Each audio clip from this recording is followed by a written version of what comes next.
Alright, and we're back. I got my backpack loose to the barbed wire. I'm at a bit of a disadvantage compared to the troops that landed at these beaches on D-Day, June 6, 1944, because every soldier that landed at any of these beaches, any of the 5 beaches on D-Day, they had to know not just the battle plan of their unit, but they had to know the battle plans of all the other landing forces across all the beaches. And not only that, but they had to memorize the maps. They knew the entire geography, the entire layout of not just their beach, but every other beach. They had to memorize all the geography. You can see here, these are houses that are just right off of the beach. The beach is right out there. These are houses right here. And I guarantee you that these are pretty much the same houses that were here on June 6, 1944. And a lot of these were used as barracks for the defensive troops. Contrary to what you see in movies, there weren't actually huge bunker complexes along these beaches. It was pretty much just the coastal defenses, the pillboxes with the MG42s, and a lot of the big coastal guns. And Rommel did a really good job with what he had to work with as far as the defenses. So there's a lot of what they call kill zones, where you would have multiple guns from multiple angles covering basically every area of the beach. And the Germans, of course, had ample time to prepare, so they had artillery all zeroed in. They knew exactly where to fire, to where to hit all the attacking forces. And that was something that the Allies knew, and they just kind of had to deal with it. That was just part of making the amphibious assault. And let's see, some other interesting factoids. Well, you know, the Americans had been fighting in the Pacific theater since the Pearl Harbor attack in December of 1941.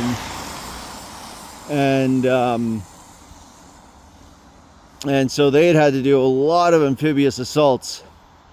And then in addition to that, Winston Churchill famously and controversially convinced the Americans that Italy would be the soft underbelly of Europe, and that would be a great way for the Allies to get access into mainland Europe, mainland occupied Europe. It did not end up being the soft underbelly, and there was also a lot of other mistakes made. Let's see what's going down here. This is the Chemin du Corps de Garde. We'll see how far I can get down here, but this looks pretty cool. This might be something.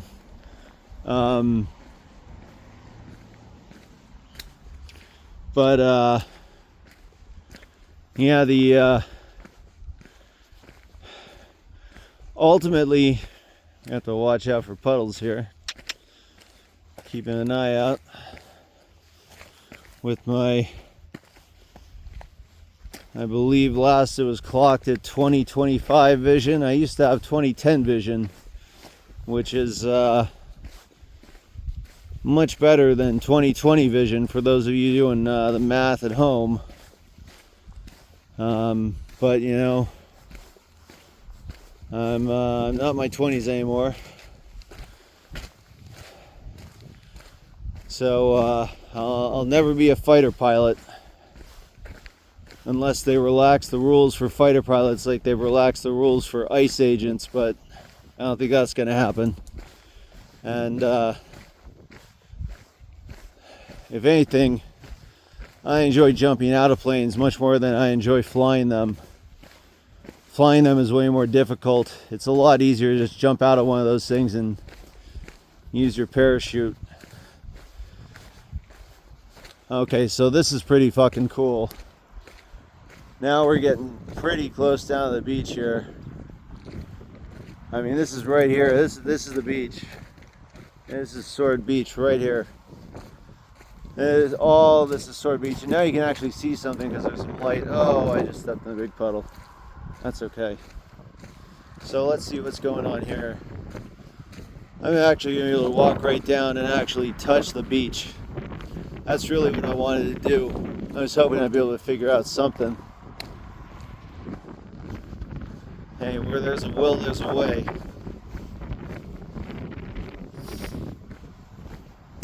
So you can see where I'm coming from. And this is the beach right here. And I'm just going to walk out. Obviously, I'm not going to get in the water. My Uber driver joked with me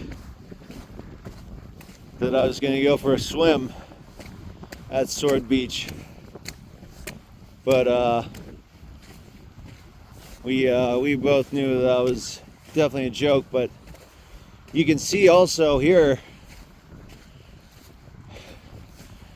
the tide is actually, it would be much lower at around 0600 when the landing forces were hitting the beach. But you can see at this point there's already quite a bit of open beach that the landing forces would have to cover out here. And the reason why the Allied command led by Supreme Commander Dwight D. Eisenhower, who was the Supreme Commander of Operation Overlord, which was the official name of the operation for the D-Day invasions of Nazi-occupied Europe to liberate it. The reason why they wanted to land with the tide out as far as possible, even though that meant that soldiers would have to traverse these open beaches with little to no cover, and having lots of machine guns and lots of coastal guns and lots of artillery already dialed in on them. The reason why they did that is because Rommel put out all sorts of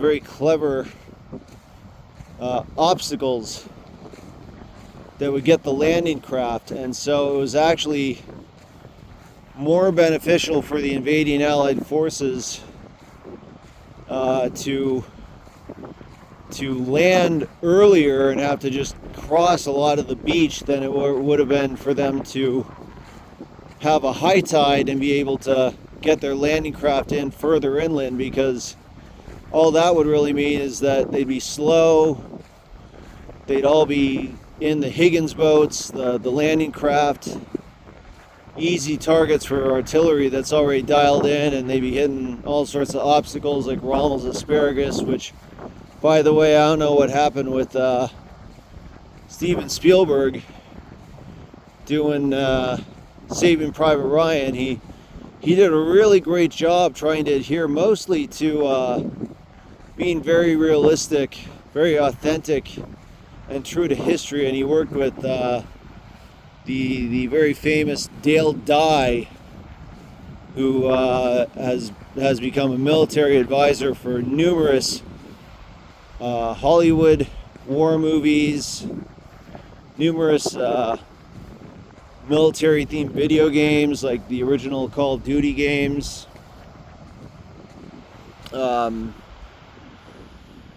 But yeah, for some reason, I don't know what happened with Steven Spielberg and his research, but and you can verify this with great historians like James Holland, for example. He's a great expert on especially the British and the European theater in World War II. And he will confirm what I am saying here, that that somehow Steven Spielberg messed up when he was doing all the setup and everything for that famous opening scene of the landing, the U.S. soldiers landing at Omaha Beach. For some reason, he had all the Rommel's asparagus pointed the wrong way, which would make them not really work. And I don't know how that kind of got through. You know, there's other things, there's other historical inaccuracies with that, such as a big one being that the MG-42s fired from the pillboxes were firing at a super fast rate that in no way would have been possible in real life. It's one of those things where it's Hollywood. It reads to the audience because the audience expects a big fierce machine gun that's just spitting out bullets just constantly.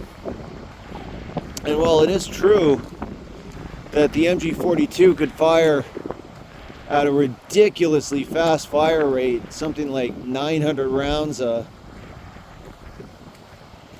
second or something. I'm getting that wrong, but it ridiculously fast. But the thing is that once you fired more than 2 shots, the accuracy just went to hell. And then the other thing is that the barrels would start to overheat very quickly. So skilled MG-42 gunners, and again the Atlantic Wall defenses were manned by people that were not that skilled. All the skilled people, especially the bulk of the SS, they were over on the Eastern Front. But nevertheless, even in real life, even the less skilled soldiers manning the Atlantic defenses, they knew how to operate the MG-42s enough to know that they could not fire fast enough to where they would overheat, because then what would happen is the center of the barrel would start to melt, and then the front of the barrel, which was heavier, would start to sag down, and as soon as that happened, your barrel's fucked, the gun is fucked. You can see the waves are coming. I'm like right at the waves are coming right up to me. I'm right at the shoreline here. But yeah, if you fired the MG-42s too fast, the barrels would melt. In fact, just even firing them, during a firefight, the barrels would start to overheat. So your typical MG-42 crew consisted of 3 men. And there was always a responsibility to switch out the barrels. The barrels had to constantly be switched out, even if the MG-42 crew was actively engaged in the middle of a firefight and being targeted. In addition to just swapping out the barrels, usually they'd have like 3 barrels or so. Another thing that they would usually do to try to cool the barrels down is they literally just start pissing on them, just start urinating on them. Potable water, drinkable water was in short supply. They're not going to pour their canteen water out on this, but piss would still, urine would still cool down the barrels. So they'd pee on the barrels, and not so much here on D-Day because there wasn't a whole lot of snow, seeing as how they launched the invasion in June. But especially when we're talking over on like the Eastern Front, where Russia was having one of its coldest winters in history, there was plenty of snow, and so it was common practice to just cover the barrels in snow, even as they were firing, and the snow would melt off as the barrels started to heat. And so members of the MG-42 crews the ones that weren't actually firing the weapon, they'd be piling more snow onto the barrels to keep the barrels as cool as possible so they could wait as long as possible before having to swap them out. And you can see how long this beach is. You know, I mean, this is all, I don't know how well you can see it, but that gives you some idea.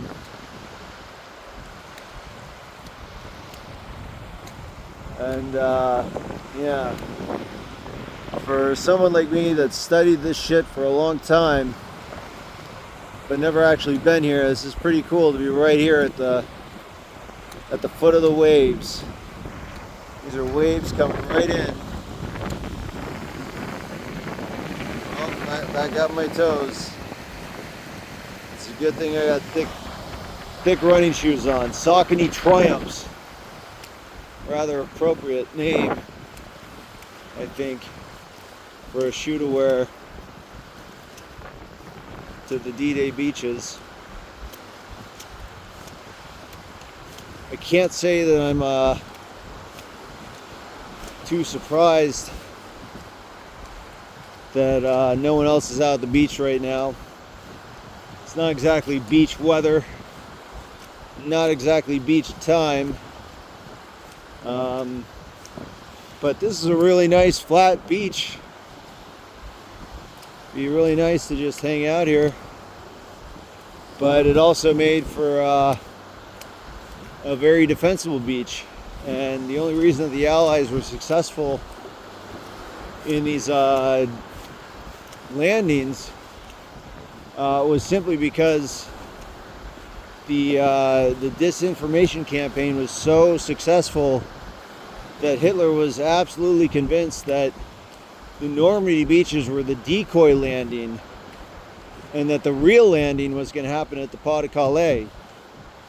And it took him about 10 days, D plus 10, before he finally realized, oh shit, these are the real beaches and nothing's fucking happening at the Pas de Calais. And that's when he finally decided to move his Panzer units, which could have possibly driven the Allies back out and kept them from establishing a beachhead, which, looking back with historical hindsight, that really is probably the only way that Germany could have been successful in stopping the Western Allied invasion, Operation Overlord. And that was actually what Erwin Rommel believed, and he actually convinced Hitler of that as well. So Hitler believed that the only real way to stop the Allied forces would be to cut them off right at the beach. But Hitler, again, just the micromanager that he was, and also the lazy fuck that he was, when the invasion happened, you know, the first waves of Allied invasion forces started hitting the beaches at about 0600 local time in France. But Hitler, kind of like me, not to say that I'm like Hitler, but you know, there's some similarities. I'm not a vegetarian though, and I'm also not a fascist, but Hitler and I both had the proclivity of staying up late and sleeping in, and Hitler really didn't like being woken up, and so even as it was quite clear that the Allies were launching at least some kind of invasion, even if it was the decoy invasion, there was still some shit going on after, you know, 2.5 years of anticipation by both sides. Everyone, all of Hitler's aides and everyone was, they were too afraid to wake Hitler up. So Hitler got his beauty rest and finally woke up at about 1100 hours. So, you know, like 5 hours after the first waves started hitting the beach. And again, Hitler was such a micromanager that no one was allowed to make any sort of executive decisions in terms of how, where to move troops, where to deploy the Panzer units. That was the big thing, and that was also part of the reason why the D-Day invasions were successful for the Allies. And now anyone that understands military strategy, conventional warfare, anyone who understands that knows that defenders always have the advantage, and the assaulting force, they're at the disadvantage. And so if you're going to be doing an assault, you should expect to take heavier casualties than the defenders. And that's exactly what Dwight D. Eisenhower and all the Allied military planners of Operation Overlord was expecting. And they were actually expecting to take, I believe, about 6-to-1 casualties, six Allied soldiers as a casualty for every one German defender. And they were quite pleased that when all was said and done, it worked out to more like 4-to-1 Allied casualties to German defenders. And that includes the heavier than expected losses that the Americans experienced at Omaha Beach, which again was primarily due to just the dumb luck fact that that there's that SS unit that was performing field exercises right in the area, and so as soon as they heard that there was an invasion hitting those beaches, they went there and defended. And SS soldiers were much more well trained. They had to go through a lot more training.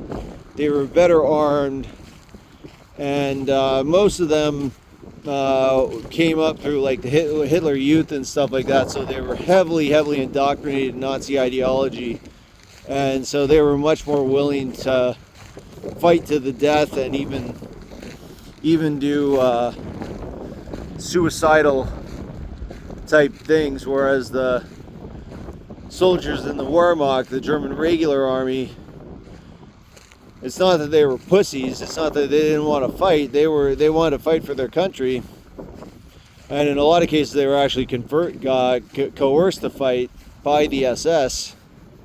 Oh hey, we got a nice staircase here. Probably wasn't here on D-Day, but I'll take advantage of it. But yeah, the SS soldiers were fanatical and much more highly trained and better equipped. And oh, here's a nice little bench. This is a cool little area right here. You can see out to the ocean right there. Now you can see a little more because of the light here. But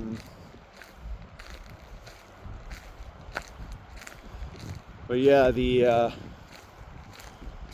SS were much better trained, much better equipped, and they would even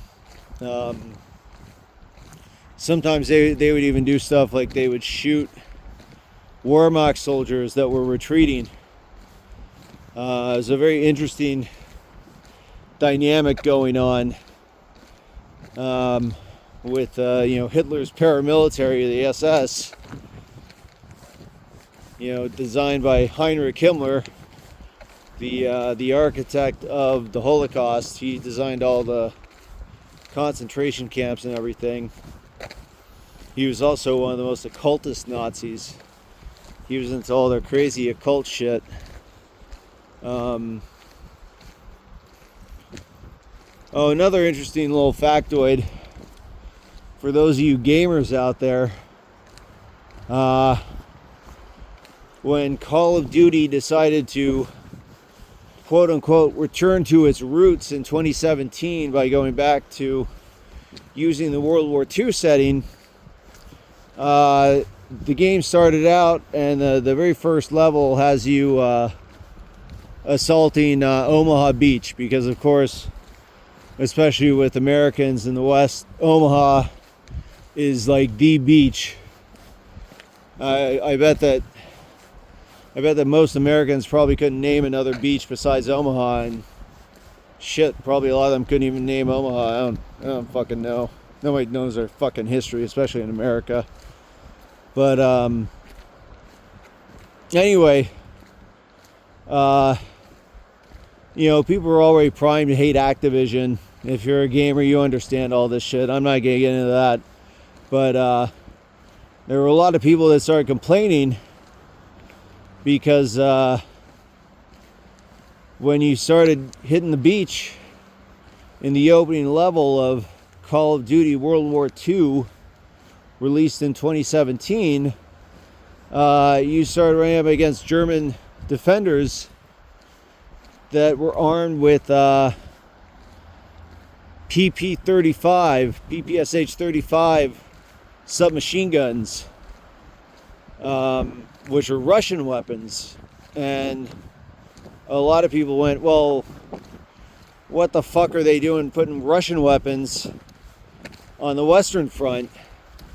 But actually, that was actually very historically accurate, because they were, you know, again, the concentration by Hitler and the Nazis was really on the Western Front, or excuse me, the Eastern Front, and so that's where they were sending all their best weapons. You know, still the most common weapon used by German infantry, including the SS, was the famous Kar 98 bolt-action rifle. But you know, there were still MP40s, submachine guns, even some MP44s. Those were only really used by high-ranking SS members, and they get way overrepresented in movies and in video games, because of course everybody loves machine guns a lot more than bolt-action rifles. But anyway, yeah, the Germans were shipping all their good weapons over to the Eastern Front, and they were taking captured Russian weapons like the PPSH-35s, and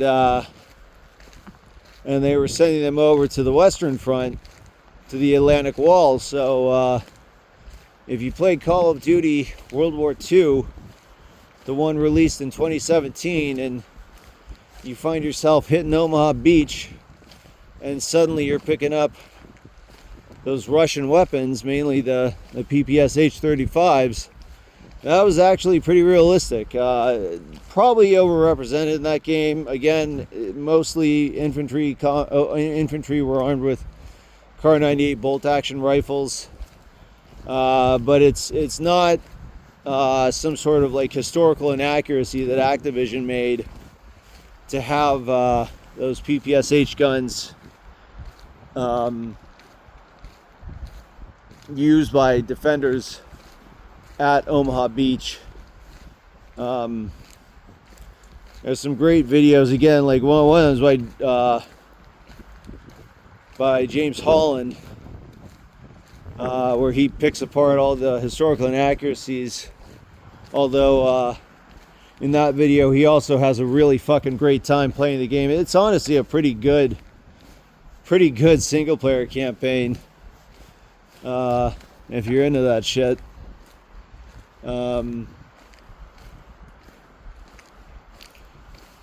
multiplayer, I abandoned the Call of Duty multiplayer a long time before that, and it was pretty bad.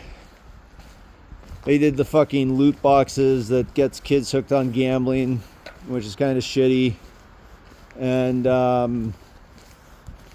then the thing that really bugged me about that is that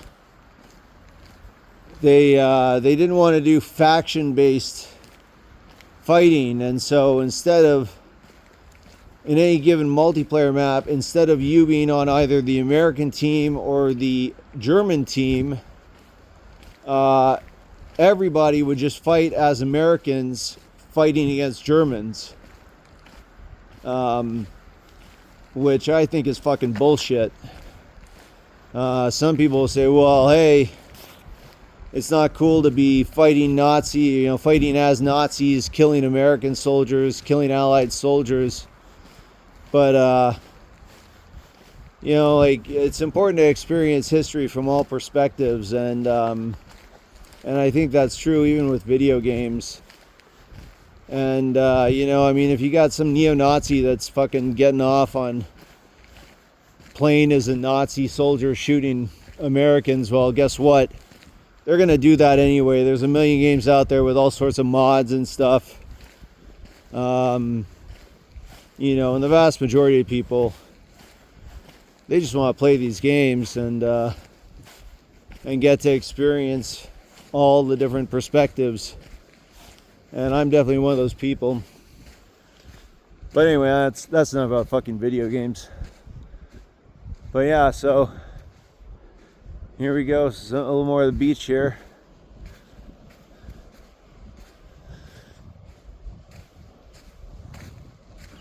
This looks like some kind of boardwalk. Let's see if I can walk out onto this.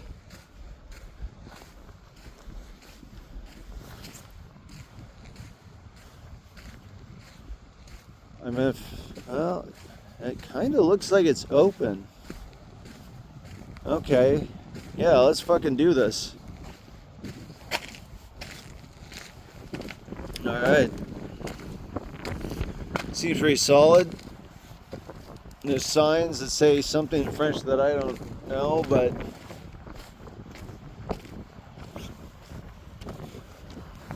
this is, look at that. This is pretty fucking cool. And there you can see that's where I just walked from. Basically, I came down, I guess what, like right around the furthest street light that you can see there. Now, of course, when the invasion happened, there weren't lights, at least not street lights. There were searchlights at night and stuff, but when the invasion happened, it was light enough that they didn't have any lights. So obviously none of this would be lit up, and houses and stuff wouldn't be lit up. You wouldn't have all the, it almost looks like a downtown area or something. Hey, maybe that's a bar down there. I might be able to get a drink after this. But this is pretty cool right here. I'm not exactly sure what this is. This is like a lifeguard stand or something. This is definitely not something that was part of the D-Day invasion.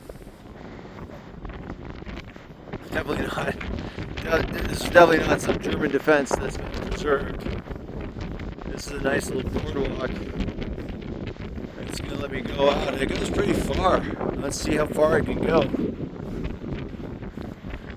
Again, it's pretty dark, but I can see a lot better than the camera can. So I'm really doing my best here to try not to walk off the plank.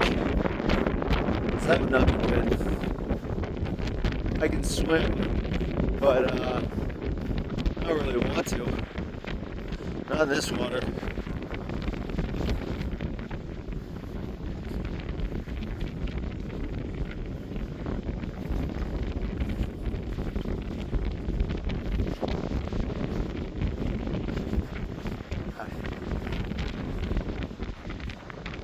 Yeah, so this is the area you can go out. Here we go, now we're at the end. This one there is all hanging out.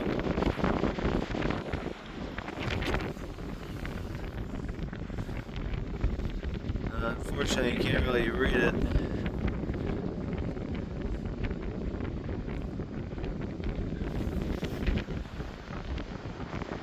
But there you go. I think it's a pretty good little summation of Sword Beach. I even got my feet wet with water coming in from the ocean into the Sword Beach. Pretty fucking cool. So now my personal objective here is that I'm going to storm the boardwalk and see what's over there, what all those lights are. Because I'm thinking that might be a bar where I could get a nice little beer or something. That sounds pretty good right about now. And then I'm going to reassess, and maybe I'll head over to Juno Beach. I'm trying to hit up the beaches tonight because the beaches are open more or less to the public 24/7, whereas all the museums are closed by like 6:30, 5:30 p.m. And so that's going to be stuff that I do tomorrow. But for now, this is what I'm doing. And I don't even think it's like I don't even think it's like 2100. So I mean, I think the night's still pretty young. So you know, we'll see what happens. But again, we'll do one final pan here. This is Sword Beach. Sword Beach was one of two beaches that the British landed at. The other British beach being Gold Beach, which is a little further west of here. And I actually came to these beaches from Caen. I took the train from Paris to Caen, and Caen was the city that was most heavily contested. There was a lot of fighting, and it took the Allies a lot longer than they had planned to take that city. And the reason why it was so heavily contested was because the Germans knew just as well as the Allied invading forces that Caen sort of opened up the highway, and if the Allies could capture that city, then they'd be able to move lots of troops and transports and soldiers and tanks further inland. And because the fighting took so long at Caen, it took several weeks, it actually delayed Operation Overlord and a lot of the plans for a while. But yeah, so there you go. Sword Beach one last time, and then I'm gonna see what's going on down here. All right, that was pretty cool.